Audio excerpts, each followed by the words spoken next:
Well, hello and good morning, cruisers.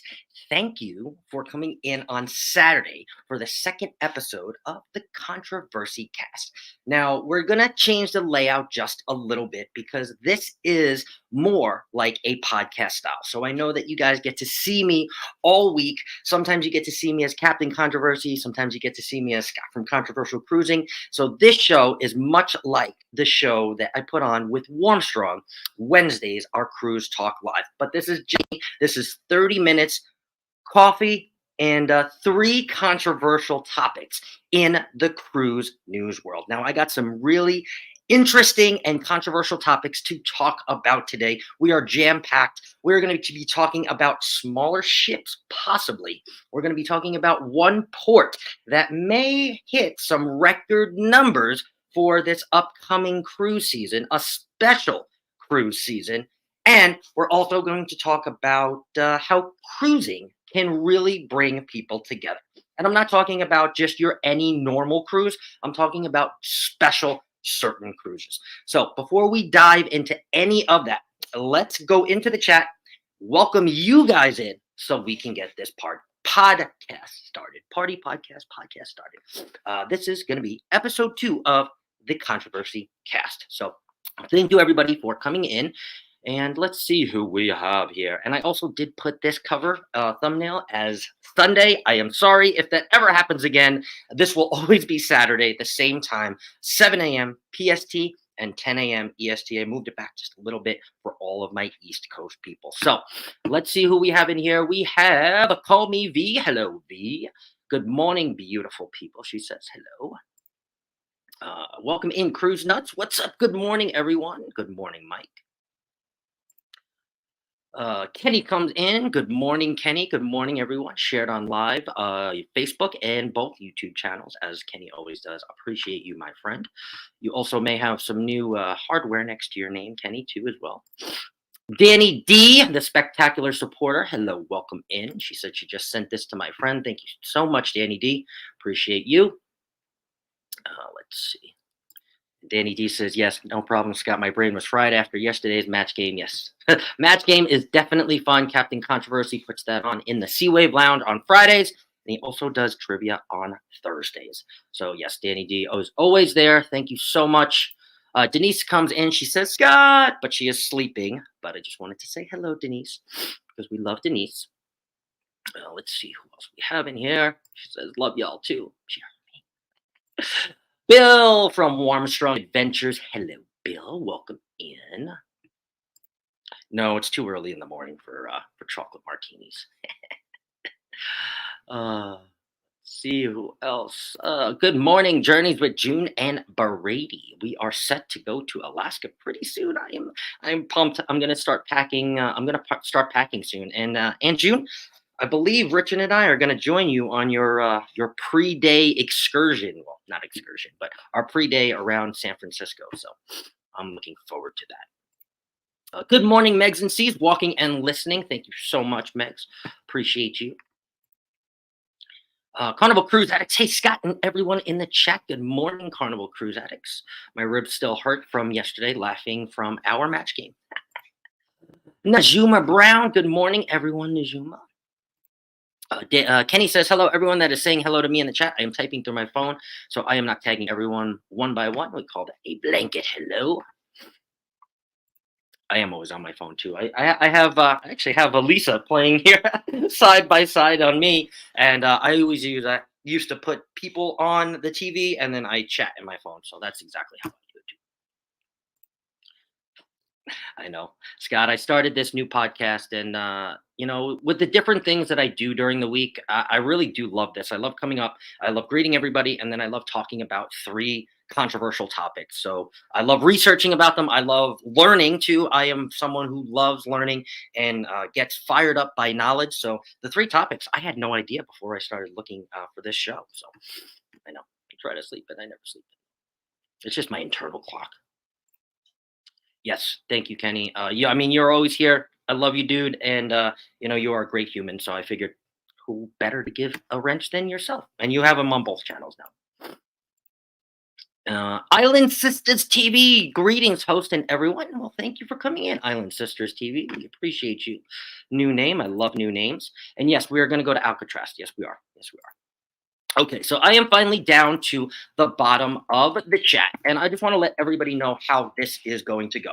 So I have three topics that I want to cover here within a half an hour. Well, right now, 25 minutes, but a half an hour because I don't want to steal any more time from you guys. So what I am going to do, and I want everybody to respond, and I want everybody to talk about these topics, whether it be with yourself or in the chat at me. I'm not going to bring every single chat up because I want this to be 25 minutes of information where you don't even need to watch me, right? You can just press play, you can put it down. I'm going to put these on Spotify, I'm going to put them on Apple Music, Apple Podcast, so you guys can just press play and let it go. Whether you're doing dinner, whether you're walking and listening, so you don't have to worry about blocking somebody because it's in your pocket, because I've done that when I'm a mod on somebody's channel trying to listen. So to alleviate all that, we are going to greet people like we just did, and then I'm going to kick it off and start the podcast where I can start to rip the audio and put this on another platform.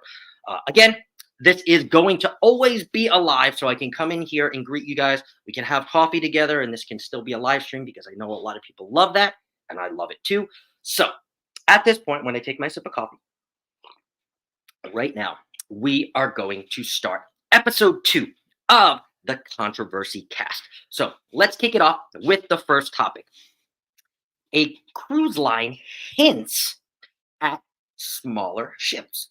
Now, this is going to be a little different because if you look at the orders for cruise lines and you look at the ships that are coming out, they're not small ships. They're bigger, and biggest ships, right? Even if we go down, let's just go down some of the most popular cruise lines.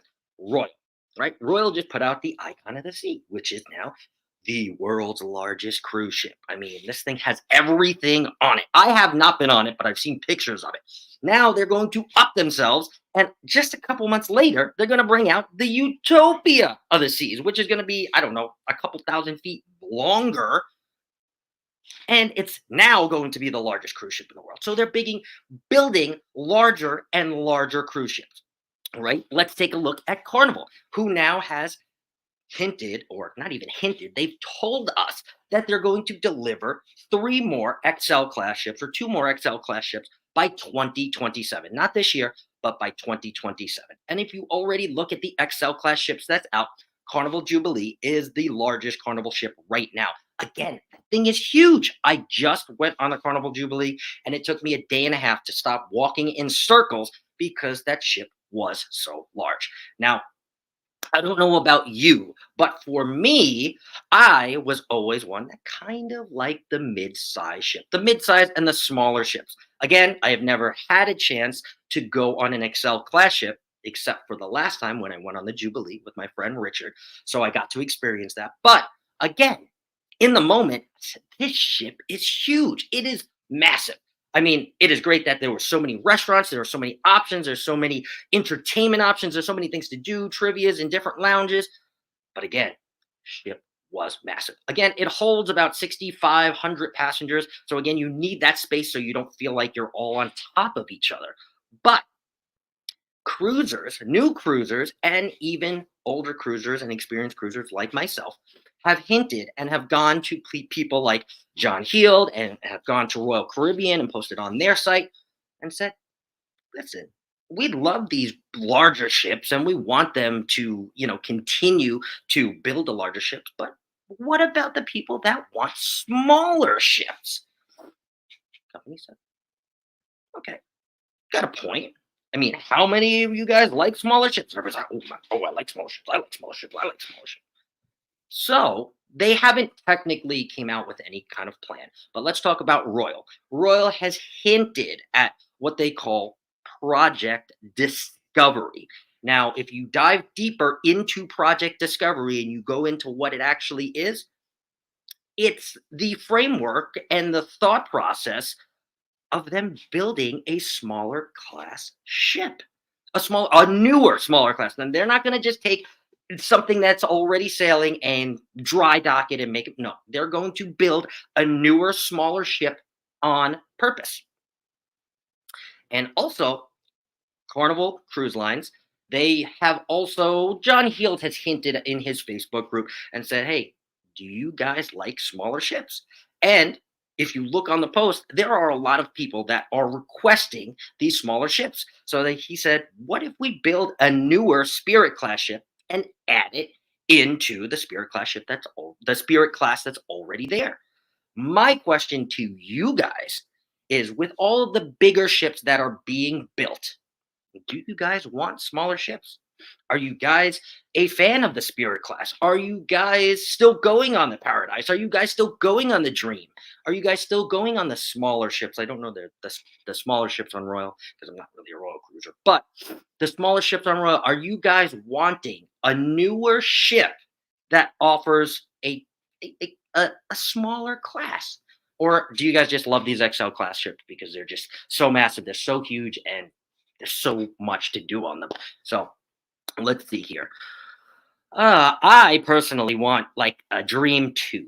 Don't call it the Dream 2, but I mean, kind of like the Dream, make it better. And like, that would be my perfect ship. I love the Dream. And please make it sail out of New Orleans. I love New Orleans. So let's see. What have you guys said? Oh, hello. Good morning, Kathy RSVP. Welcome in. Let's see.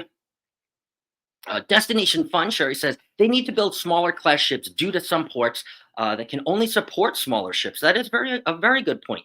These older, smaller ones will eventually retire. That's right, they will. Carnival Cruise Addicts also says, we prefer the smaller ships. I do too. I really do too. CruiseNet says, I wish all cruise lines would build a mid-size luxury ship. I like that idea, Mike. A mid-size luxury ship. I think that's kind of what I mean by like Dream 2. I wish they would make a Dream, right? Make everything better inside, guts and update it and all. But not the Dream, but build a new one.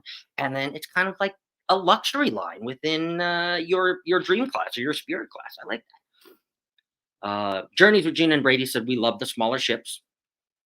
Kathy says, haven't been on a cruise in a long time, but I like the intimacy of a smaller ship. And yes, that's another great point too. When you have a smaller ship, right? Not even just talking about the passengers, but the crew members too, right? You get a little bit more intimate because everybody is just a little bit closer. And I know post-COVID, I know it's, 6 feet away, kind of, keep your distance and all that. But again, we are cruisers, and the one thing that I love about cruising is the way that it brings people together, and the way that I can literally just sit at a bar, have a cup of coffee in the morning. Oh, hey, how are you? Hey, Maggie, my name is Scott.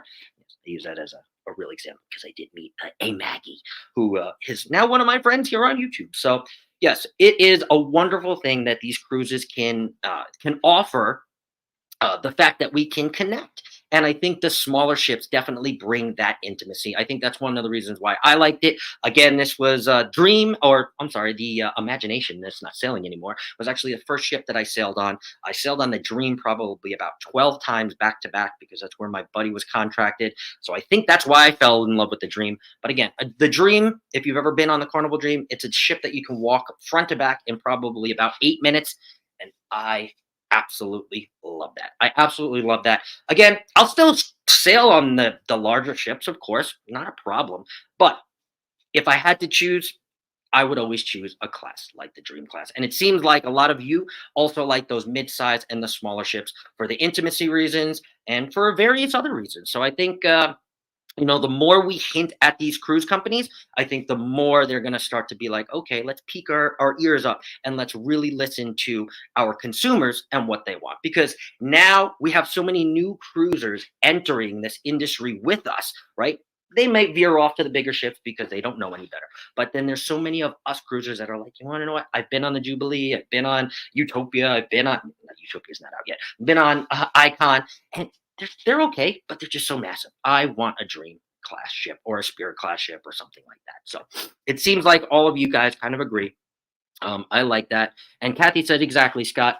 Met Mandy and some wonderful friends on a small cruise through Europe. Exactly. So when there's smaller cruises like that, you get chances to talk to more of the guests. You get chances to talk to more of the staff too, as well, on the crew. That's how I met one of my best friends on the Imagination, which is a smaller ship.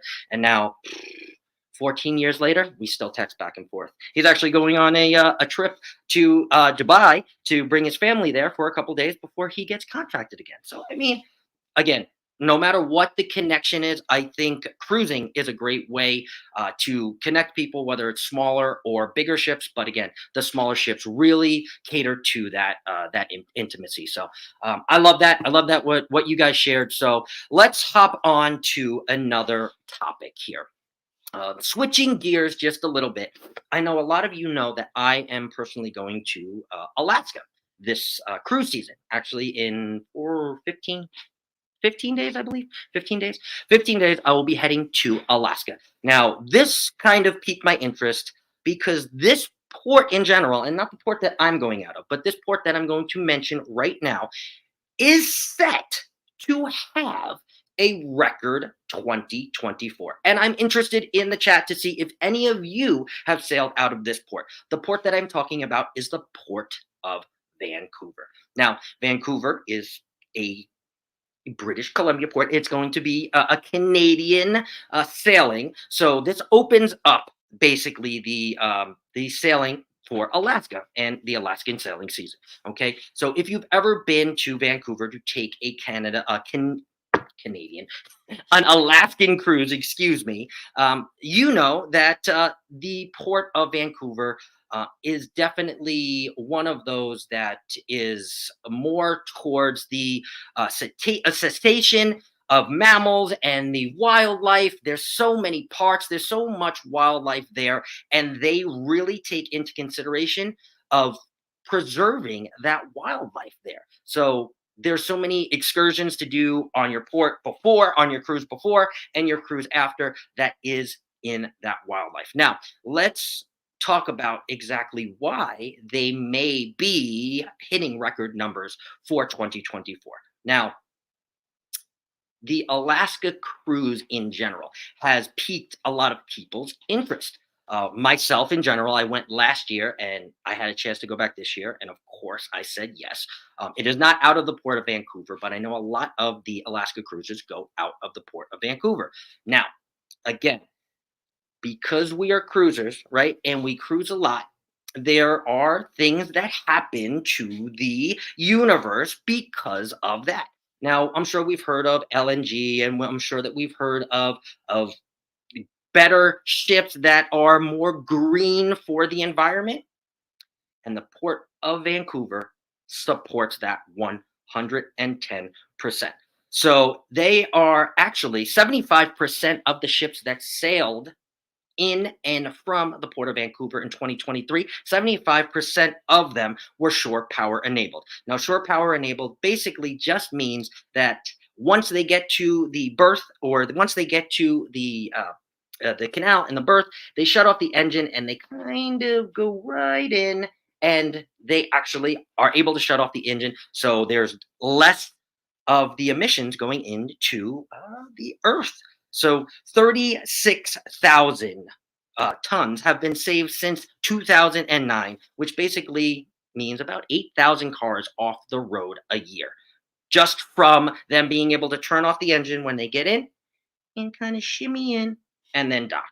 I think that's great. I think it's wonderful. I've never been to the port of Vancouver. I know that because of the peaking in the Alaska cruise season, I know a lot of people are booking Alaska cruises, and a lot of them are going out of the port of Vancouver. Now, I'm going to reach into the chat here and I'm going to ask, has anybody been out of the port of Vancouver? Whether it's this year, last year, or even in the past, because I am interested to hear about the port of Vancouver. I know there's so much wildlife there. That would be probably my next port to go out of if I go on an Alaska cruise again. Because now I'm going out of San Francisco. Where did we go out of last time? I went out of Seattle last time. So I think Vancouver would kind of just be, something different. I like the port. I like to go a day before, if I can, and explore the port and things like that. So researching Vancouver, I think it's pretty awesome. I think it's pretty awesome. Let's see, has anybody been to the port of Vancouver?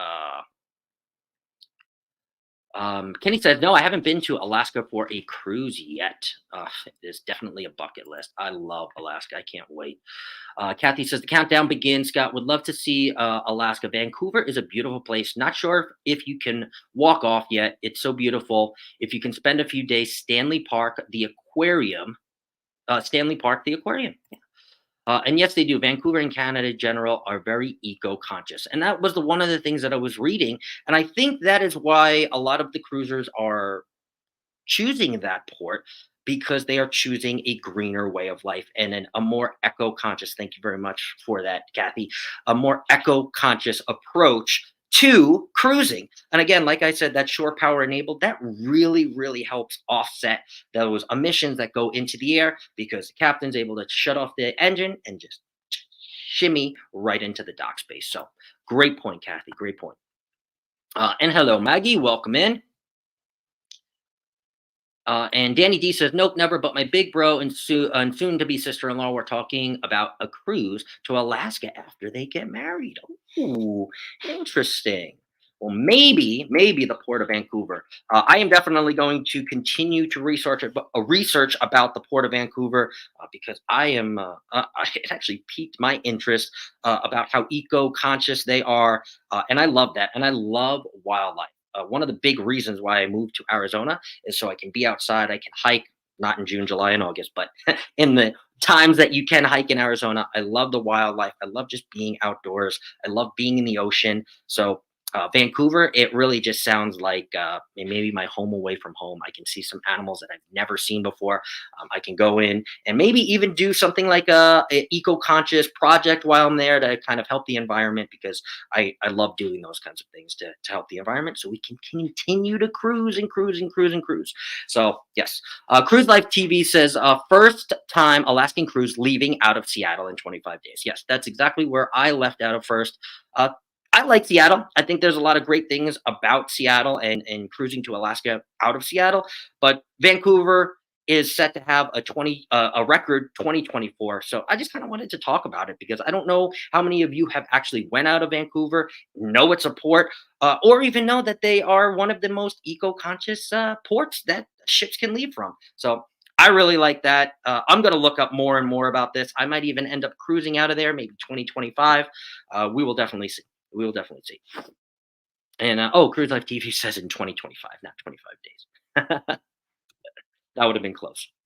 Okay, let's switch gears to our last topic together, and I'm interested to hear from all of you, because I think this is a topic that we can all kind of hold near and dear to our hearts, because I'm sure either all of you have either looked into one of these, or thought about one, or maybe even have been on one of them. And I named this cruising can bring and connect people together, because it really can. And I know we were talking about that in our first topic, but this is a little bit different. Let's talk about themed cruises bringing people together. But let's first talk about group cruises, because I know a lot of people in the chat will know about group cruises. I'm going to talk about the difference between group cruises and themed cruises and why they can bring people together.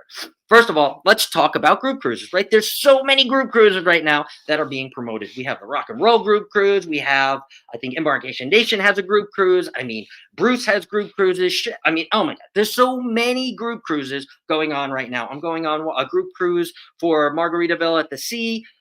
I think Edna's World is hosting that. So there's so many group cruises, right? Group cruises are great because it's one person or a small group that hosts a cruise for a bunch of people. It could be anywhere from 8 cabins or more, right? It could be your friends, it could be family, it could be YouTubers, it could be really anybody. A group is 8 cabins or more. So you decide as anybody, right? I want to do a group cruise. I want my friends to come. I want people that follow me to come, and you put on a group cruise, right? There's definitely a connection there, because if you have a good following and you have people that want to come on cruises with you, fill up the cruise, no problem. But right, those group cruises are run necessarily by one person or something like that. They're going to give out swag. There might be something special. You might be doing like a trivia just hosted by that certain person for a duration of the cruise or one day of the cruise or something like that. Definitely good. Again, I'm going, and I have been on a few group cruises myself. I'm actually going on, like I said, Edna's group cruise, so I think that is going to be a lot of fun. But let's talk about themed cruises and how they're different. Okay, themed cruises, and I'm going to name a few of them, and these have already sailed this year. And hey, let me know if any of you have sailed on these because these sound fun as shit. Um, Themed cruises are more cruises, something like a Comic Con cruise, right? A Serenade of the Seas. They actually did this this February. Serenade of the Seas, Comic Con, right? So you have all of these people on the ship, all these people on the ship that are dressed up like these Comic Con type people, right? Not really what I'm into, but hey, if that's what you're into, that's what you're into. So you have a whole bunch of people that are Comic Con people on the ship, right? Star Trek. It also sailed in February on the Mariners of the Seas. This was a Star Trek themed cruise. So everybody had their Star Wars shirts and dressed up. I'm sure somebody was dressed up like Jabba the Hutt. So, I mean, Star Trek, right? Everybody loves Star Trek. A cooking cruise for all my cookers out there. That actually sailed in March, the NCL Pearl. So, again, all people that were interested in cooking, all people that wanted to learn cooking, or hey, maybe you just need to get better in the kitchen. So, you just went on the NCL Pearl. But these are all people that loved cooking. They went on this cruise. I don't know how long these cruises were, but, a regular cruise. And now, in October, this one hasn't sailed yet, but it's completely sold out. And I'm sure the tickets are ticket gouge right now. But there is a Taylor Swift cruise out there for all my Swifties, and that's sold out in, I don't know, like probably 4 minutes, and that's sailing in October. I don't know what ship it's sailing on. I didn't really look into it because it's sold out, and I'm not really going. But yes, Taylor Swift cruise. So now you have all your Swifties on the cruise. I don't know if she's performing or not. She may be, but all the Swifties on the cruise talking about Taylor Swift. Oh my God, did you hear about her new album? Oh my God, I love her song. Oh my God, such a Swiftie. Right? You have all of the Taylor Swift people on the ship. Now, I think the difference between a themed cruise and a group cruise, yes, you have a lot of the same people that want to party and want to cruise, and you can talk and mingle 110%.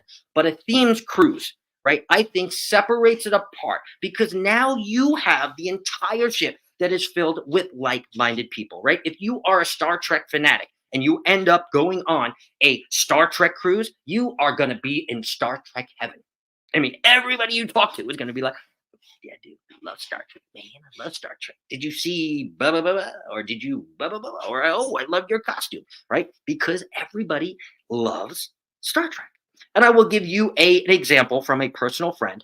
My friend Mona, who I know she won't mind me mentioning her, but my friend Mona, who is a Royal Caribbean cruiser, she probably has been on, I don't know, I'm just guessing, probably 15 themed Pittsburgh Pirates group themed cruises. She loves the Pittsburgh Pirates, Pittsburgh Steelers, excuse me, Pittsburgh Steelers. She goes on there. There's some old time Pittsburgh Steelers. There's some new Pittsburgh Steelers that come on, gets autographs, take pictures with them, and I mean everybody on that ship loves the Pittsburgh Steelers. So she has her little terrible towel. I mean, I love watching and looking at her pictures of this because it looks like she's having so much fun. And I have never been on a themed cruise. I've been on a group cruise, but I've never been on a themed cruise.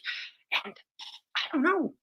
As I'm looking it up, I'm like, hey, I kind of want to find a themed cruise and go on it. I mean, I don't know what the theme cruise would be. Maybe I don't know, game show host, or I don't know, controversy cruise or something like that. I don't know. I'm just joking. But I don't know. A themed cruise sounds kind of fun. Have any of you guys been on a themed cruise, or have you thought about it? I know I looked up another one too. I don't want to put this in here, but there is a Tampa Bay Buccaneers themed cruise. I think that is either going out April or May.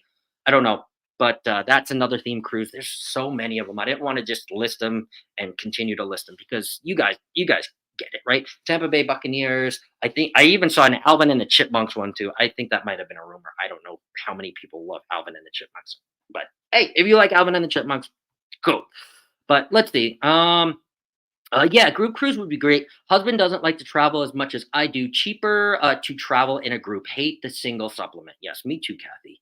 Me too. Let's see. Cooking cruise would be good. Didn't know something like that existed. We don't get all the same types of cruises like that here. They don't advertise the same way in Canada. Oh, interesting, interesting, interesting. Destination Fun says, "Go Buccaneers."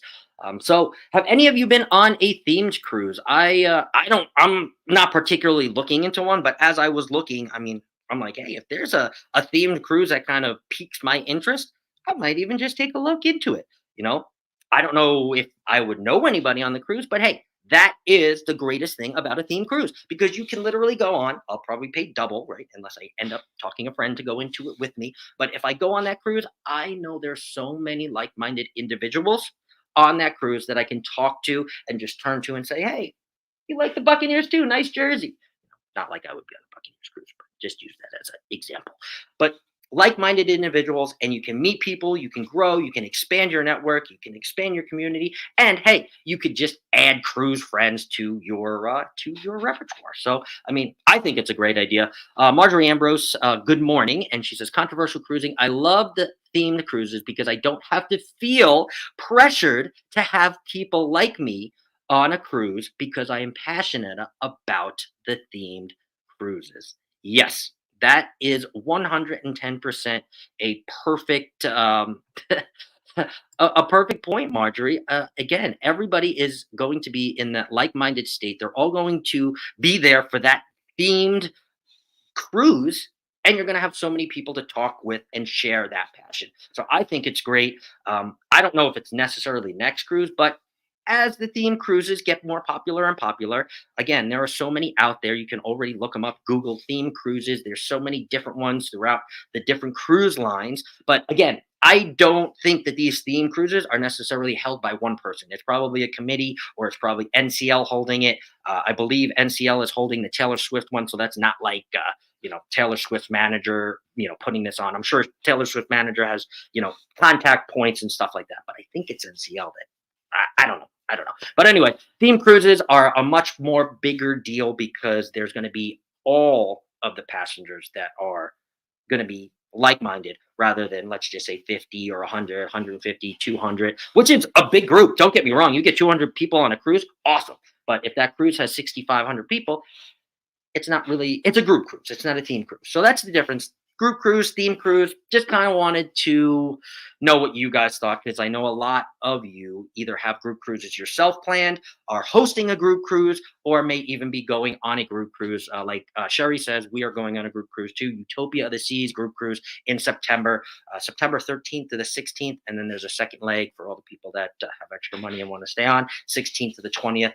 I am going on the 13th to the 16th, so I am excited to meet everybody. But yeah, that group cruise, I believe it may be maybe 100 people, 150 people, but either, right? That is our small group. That is an intimate setting, right? All of our people, but there's going to be people on there that don't know who we are, right? And don't know our group. And that's fine. And I love it. But again, the theme cruise, all of those passengers would be passionate about Bucky's.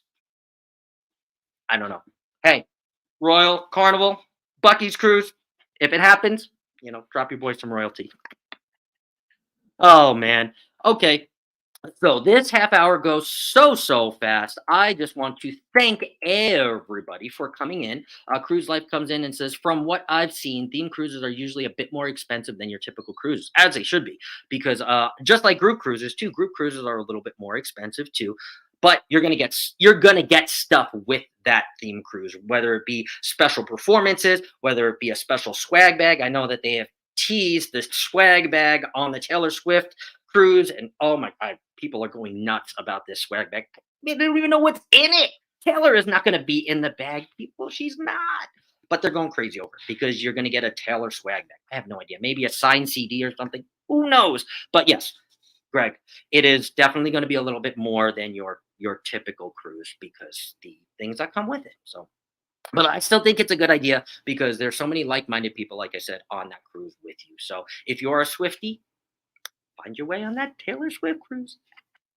Okay, so again, this half hour goes so quick. I want to thank everybody who has come in to the chat this morning and joined me on the second episode of the Controversy Cast. This is going to be an every Saturday thing, no matter if the thumbnail says it's Sunday or Saturday. It's going to be Saturday right here with you guys, 7 a.m. PST, 10 a.m. EST, and we will talk about 3 controversial topics every single week. I can't tell you guys how much I love and appreciate you guys for showing up and having a little bit of coffee and controversy here on Saturday morning with me. It's getting to be something that I am really, really loving. So, thank you guys. Have a wonderful, wonderful weekend. Go out there and have have a wonderful weekend with a smile. And I will see you guys next week. Enjoy. Bye, guys.